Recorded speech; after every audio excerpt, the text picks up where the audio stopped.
is January 7th. Welcome to Big Book Daily. My name is Rob. I am an alcoholic. It is a thrill, honor, and joy to be here with you today as we journey through the Big Book of Alcoholics Anonymous and the 12 Steps and 12 Traditions. Today out of the Big Book, we are going to continue the Doctor's Opinion. We'll be reading Roman numeral page 31. Once again today, we don't have any reading out of the 12 and 12 since we read ahead a few days ago, but I think we do return to that tomorrow. But we will be reading the 24 hours a day in the daily reflection. So with that, hope you all are doing well this morning, my friends. Life is good over here. Once again, we've been given a brand new set of 24 hours, and that is always a good thing. You know, it's clean slate, another opportunity to work the program, one day and 1 hour at a time. So with that, let's get to the good stuff.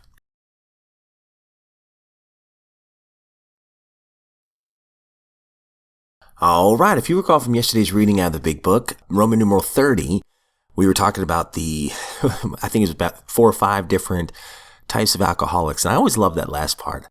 Then there are the types that are entirely normal in every respect, except in the effect that alcohol has upon them. They are often able, intelligent, friendly people. Hopefully, maybe we all fall into that category, let's hope. But we also talked about the craving and the physical allergy of alcoholism. So we are going to expand on that and talk about a psychic change on Roman numeral 31. What is the solution? Perhaps I can best answer this by relating one of my experiences. About 1 year prior to this experience, a man was brought in to be treated for chronic alcoholism.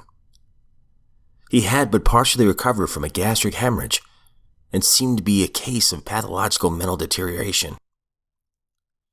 He had lost everything worthwhile in life and was only living, one might say, to drink.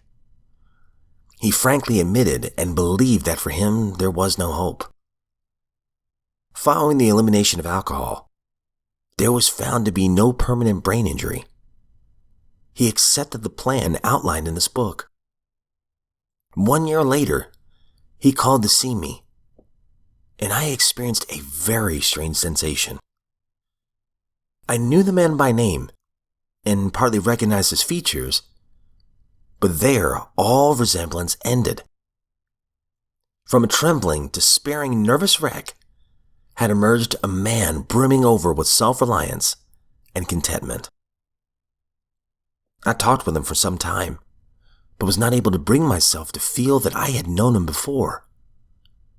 To me, he was a stranger, and so he left me. A long time has passed with no return to alcohol. When I need a mental uplift, I often think about another case brought in by a physician prominent in New York. The patient had made his own diagnosis, and deciding his situation hopeless, had hidden in a deserted barn, determined to die. He was rescued by a searching party and, in desperate condition, brought to me. Following his physical rehabilitation, he had a talk with me in which he frankly stated that he thought the treatment was a waste of effort, unless I could assure him, which no one ever had, that in the future he would have the willpower to resist the impulse to drink. His alcoholic problem was so complex, and his depression so great, that we felt that his only hope would be through what we then called moral psychology, and we doubted if even that would have any effect.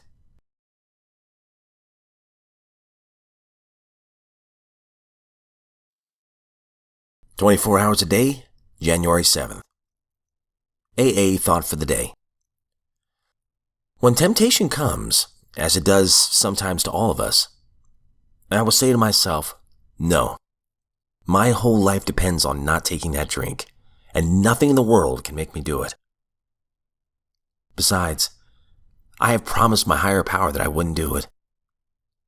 I know that God doesn't want me to drink, and I won't break my promise to God. I've given up my right to drink, and it's not my decision any longer.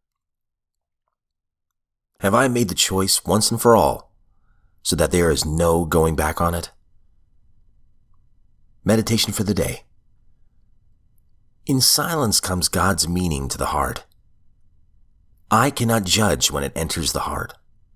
I can only judge by the results. God's word is spoken to the secret places of my heart.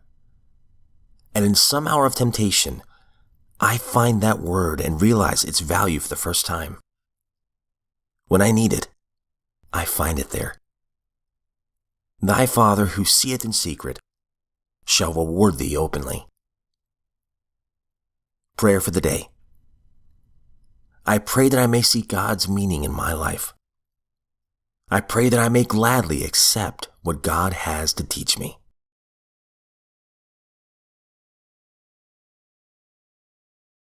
Daily Reflection, January 7th. At the turning point. Half measures availed us nothing. We stood at the turning point. We asked His protection and care with complete abandon. Alcoholics Anonymous, page 59. Every day I stand at turning points. My thoughts and actions can propel me toward growth or turn me down the road to old habits and taboos.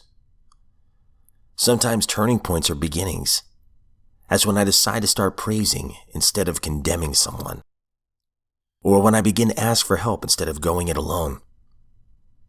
At other times, turning points are endings, such as when I see clearly the need to stop festering resentments or crippling self-seeking.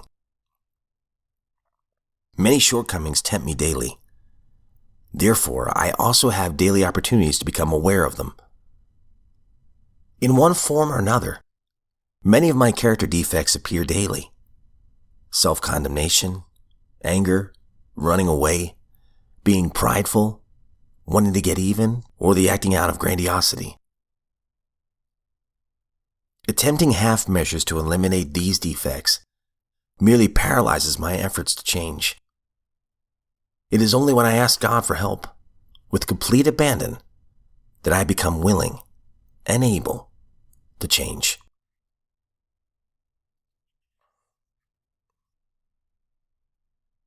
All right, my friends, that concludes today's reading. I love in the Big Book when Dr. Silkworth talks about the people that he's met and the one that decided to give his life over to the program and seems to be a completely different person that he almost doesn't even recognize. And he says that he has a contentment that he never saw coming for this person. That's one of the most beautiful things I've ever seen in these rooms, is when you see somebody first come in and they're all disheveled and depressed and embarrassed, and you can see the guilt and the shame and the pain on their face, right? Which is exactly how I felt when I first came into the rooms. But then over time, you see them, they just keep coming back. Something like right here, half measures avail us nothing. So they just keep showing up. And eventually they maybe get somebody who takes them through the Big Book or explains the program to them, and they work the steps. And you see the light come on in their eyes.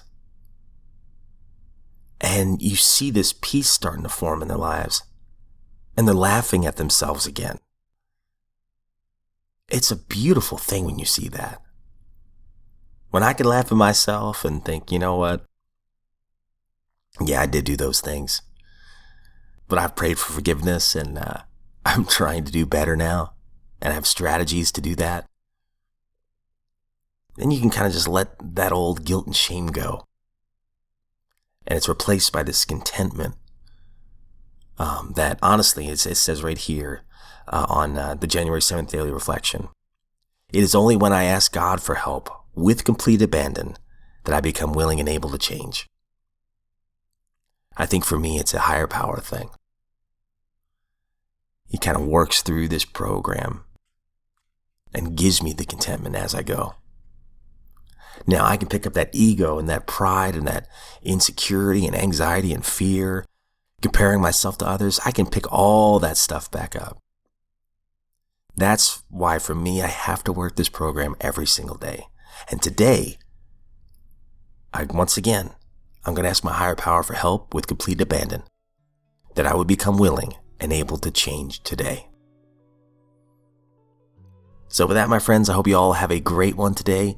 If you were sober, you're a miracle. And if you're not, I hope you know that you're a miracle as well, and you are worthy of recovery. As always, I don't speak on behalf of AA or NA or Al-Anon or anything like that. I'm just a guy, just narrating these books. Honored to be here. And if we are given another set of 24 hours, I sincerely look forward to seeing you right back here tomorrow.